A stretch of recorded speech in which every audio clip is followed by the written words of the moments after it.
ولله يسجد من في السماوات والأرض طوعا وكرها وظلالهم بالغدو والآصال ولله يسجد من في السماوات والأرض வானத்தில் உள்ளவைகளும் பூமியில் உள்ளவைகளும் அல்லாஹ்விற்கு அடிபணிகின்றது.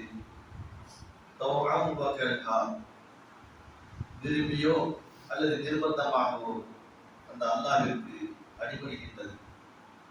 வதிலாலும் பில் குதுபி வல் ஆசால்,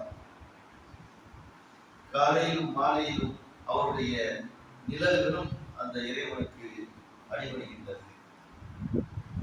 குல் மர்ரபு ஸமாவாதி வல் அர்த், நபியே நீங்கள் கேளுங்கள், இந்த வானங்களை பூமி படைத்த ரப்பு யார்? குல் அல்லாஹ், அல்லாஹ் தான் படைத்தான் என்று கூறுங்கள். குல் அஃபத்தஹதும் மின் தூனி அவுலியா, அந்த மக்களிடத்தில் நீங்கள் கேளுங்கள், அல்லாஹ்வை அன்றி வேறு யாராவது தலைவர்கள் அல்லது அதிகாரிகள் இந்த வானங்களை பூமியை படைத்தவர்கள் இருக்கின்றார்களா? லா யம்லிகூன லிஅன்ஃபுஸிஹிம் நஃபஅன் வலா தர்ரா, தங்களுக்கு எந்த ஒரு நன்மையும் எந்த ஒரு தீங்கையும் அதிகாரம் செய்து கொள்ளக்கூடிய அதிகாரம் உள்ளவர்களாக கிடையாது. குல் நபியே நீங்கள் மேலும் கூறுங்கள், ஹல் யஸ்தவில் அஅமா வல் பஸீர், கண் தெரியாதவரும் கண் தெரிந்தவர்களும் சமமாக முடியுமா? அம் ஹல் தஸ்தவில் துல்மாத் வல் நூர், அல்லது நிழல்களும் ஒளியும் இரண்டும் சமமாகுமா? அம் ஜஅலு லில்லாஹி ஷுரகா, அல்லது அந்த அல்லாஹ்விற்கு நீங்கள் இணைகளையும் துணைகளையும் ஏற்படுத்துகின்றீர்களே. கலப்பு கல்பிஹி, அவன் படைப்பதை போன்று அவர்கள் படைக்கின்றார்களா? அந்த இறைவன் படைப்பதை போன்று அவர்களும் படைக்கின்றார்களா? அப்படி கூட்டாளிகள் யாராவது இருக்கின்றார்களா என்று நபியை நீங்கள் கேளுங்கள். ஃபஷாபஹல் கல்பு அலைஹி, அவர்கள் மீது அந்த அல்லாஹ்வுடைய படைப்பு என்பது மிகைத்து விட்டது. குல் நபியை நீங்கள் கூறுங்கள், அல்லாஹு காலிகு குல்லி ஷை, அல்லாஹ் தான் அனைத்து பொருள்களையும் படைத்தவன்.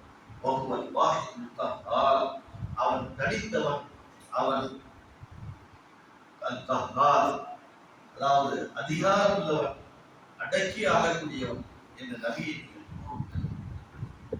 13வது அத்தியாயத்துடைய 15, 16 இந்த வசனங்களில் எல்லாம் குறிப்பிட்டார். இதற்கு முந்தைய வசனத்தில் சொல்லும் பொழுது எந்த ஒரு பதிலும் கொடுக்க முடியாத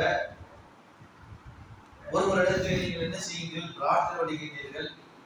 இது எது மாதிரி என்று சொன்னால், ஒரு மனிதன் கையை விரித்துக் கொண்டு தன் வாய்க்கு முன்பு வைக்கின்றான். அப்படி வைத்தால் மட்டும் அந்த வாய்க்கு தண்ணீர் சென்று விடுமா? செல்லாது. எடுத்து குடித்தால்தான் செல்லும். எனவே எப்படி அந்த கைகளை விரித்து வைத்த உடனேயே தண்ணீர் வாய்க்கு செல்லாதோ, தண்ணீருக்கு வாய்க்கு பக்கத்தில் அந்த கைகளை கொண்டு செல்ல வேண்டுமோ, அதுபோன்று அல்லாஹ்விடத்தில் நீங்கள் என்ன செய்ய, உங்களுடைய தேவைகளை கேட்க வேண்டும், உங்களுடைய கரங்களை அங்கே நீட்ட வேண்டும். வெறுமனே மற்ற எந்த அதிகாரமும் இல்லாத, எந்த பதிலும் கொடுக்க முடியாத ஒரு பொருளுக்கு முன்பு நீங்கள் கையை நீட்டி உங்களுடைய பிரார்த்தனைகள் செய்தால் அந்த பிரார்த்தனை எந்த பயனும் இல்லை என்று சொன்னாரோ, அதற்கடுத்து அல்லாஹ் சொல்லுகின்றார், இந்த மாதிரி இந்த உலகத்தில் இருக்கின்ற எல்லா பொருள்களும் இறைவனுக்கு கட்டுப்படுகின்றது. மனிதர்கள் தான் கட்டுப்படுகிறது. உலகத்தில் இருக்கின்ற அனைத்து பொருள்களும் இறைவனுடைய கட்டளை கிடையாது. அது நிர்பந்தமாக விரும்பியோ விரும்பாமலோ அது செய்து கொண்டே இருக்கின்றது. இந்த உலகத்திலே நாம் பார்க்கின்றோம், காற்று அடிக்க வேண்டும் என்றால் அது காற்று அடிக்கின்றது. சூரியன் உதயமாயவரை பிரகாசத்தை பயங்கரமாக வீச வேண்டும், அது வீசுகின்றது. திடீரென்று என்ன செய்கின்றது?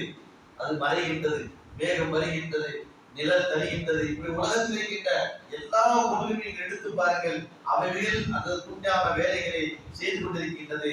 அது விரும்பியோ விரும்பாமலோ இறைவனுடைய கட்டளையை நிறைவேற்றிக் கொண்டிருக்கின்றது. நம்ம உடலில் இருக்கக்கூடிய உறுப்புகள் முதற்கொண்டு, உடலில் இருக்கின்ற உறுப்புகள் முதற்கொண்டு என்ன செய்கின்றது? அது தன் கட்டளையை நிறைவேற்றிக் கொண்டிருக்கின்றது. ஆனால் இந்த மனிதர்கள் மட்டும் என்னல்ல, கட்டளையை நிறைவேற்றுவதிலே அவர்கள் தயங்கிக் கொண்டிருக்கின்றார்கள். அதுக்கு கேட்டீங்கன்னா, ஏன் தயங்குகின்றீர்கள்? தயங்குவதற்கு காரணம் என்ன? ஏன் அவனுக்கு அடிபடுவதற்கு உங்களுக்கு ஒரு கடவுளை ஏற்று அந்த கடவுளுடைய சொன்ன அடிப்படையிலே உங்களுடைய வாழ்க்கையை அமைத்துக் கொள்வதற்கும் உங்களுடைய வணக்க வழிபாடுகளை அமைத்துக் கொள்வதற்கு உங்களுக்கு என்ன வெட்கமா இருக்குதா? ஒருத்தனுக்கு போய் நம்ம அடிபணிக்குமா? நாமளே பெரிய அறிவாளி, நமக்கு பெரிய அறிவு இருக்கின்றது, ஆற்றல் இருக்கின்றது, நாம ஏன் இன்னொருத்தவருக்கு அடிபணிய வேண்டும் என்று நினைக்கின்றீர்களா என்றுதான் நல்லா கேட்கின்றான். உங்களுக்கு என்னப்பா இருக்கு கேட்கிறேன். உங்களால் என்ன படைக்க முடியும், என்ன செய்ய முடியும்? நீங்க நினைப்பதெல்லாம் உலகத்துல உங்களால் நடத்த முடியுதா? நான் பெரிய பணக்கார ஆக வேண்டும் என்றுதான் ஒவ்வொரு மனிதனும் நினைக்கின்றான். ஆனா நடக்குதா? இல்ல நான் ஏழையாக இருந்து யாராவது நினைக்கிறாங்களா? கிடையாது. ஆனா உலகத்துல என்ன நடக்குது? ஏழைகள் இருக்கின்றார்கள், பணக்காரர்கள் இருக்கின்றார்கள், வியாதியஸ்தர்கள் இருக்கின்றார்கள், நோய் இல்லாதவர்கள் இருக்கின்றார்கள். நோய் வந்து வர வேண்டும் என்று எந்த மனிதனாவது விரும்புவானா? எந்த மனிதனும் விரும்ப மாட்டான். ஆனா நோய் எங்க இருந்து வருது? யார் படைச்சது? எப்படி வந்தது? அப்ப உங்களால் ஒன்றுமே செய்ய முடியாது. அவனுடைய படைப்பு இருக்கிற அதை நிகழ்த்து விடும். உங்களால் ஒன்றுமே செய்ய முடியாது. அதான் ஒவ்வொன்றா நல்லா கேட்கிறேன். நபியே, அந்த மக்களிடத்தில் கேளுங்கள், மரபு சமாவாதி இந்த வானத்தை பூமியை படைத்த ரப்பு யாரு? ரப்பு யார் இருக்கின்றார்? எந்த ரப்பு படைத்தார்? குலில்லா. நீங்களே அவங்க பதில் சொல்லவில்லை என்றால் அவருக்கு நீங்களே சொல்லுங்க, அல்லாஹ் தான். தைரியமாக சொல்லுங்கள். உங்களால் இந்த உலகத்தில் இருக்கின்ற ஒரு தூசியை கூட உங்களால் படைக்க முடியாது. ஒரு அணுவை கூட உங்களால் என்ன செய்யாது உருவாக்க முடியாது. ஒரு மணல் இருக்குதே, நம்ம சாதாரணமாக நினைக்கின்றோம், அந்த மணலை உங்களால் உருவாக்க முடியுமா?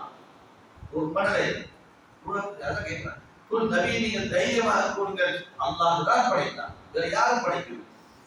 அதுக்கு எடுத்து கேட்கிறேன். ஒவ்வொன்றா அபத்தகத்து நீங்க அவளியாக அவனை விடுத்து வேறு அவளியாக யாராவது இருக்கிறார்களா? அதிகாரிகள் இருக்கிறார்களா? ஒவ்வொரு கேள்விகளாக கேட்டு வைக்கிறார். ஆகினால் அந்த அல்லாஹ்வுக்கு அடிபடுவதிலே நீங்கள் என்னல்ல வெட்கப்பட வேண்டியதில்லை, கூச்சப்பட வேண்டியதில்லை.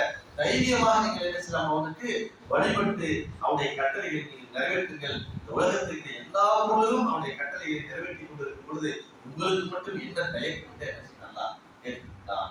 ஆகவே அல்லாஹ்வுடைய கட்டளைகளை நிறைவேற்றக்கூடிய ஆபீதிகளாக, அடிமைகளாக நாம் இந்த உலகத்தில் வாழ வேண்டும். அப்படின்ற வசனமுடன்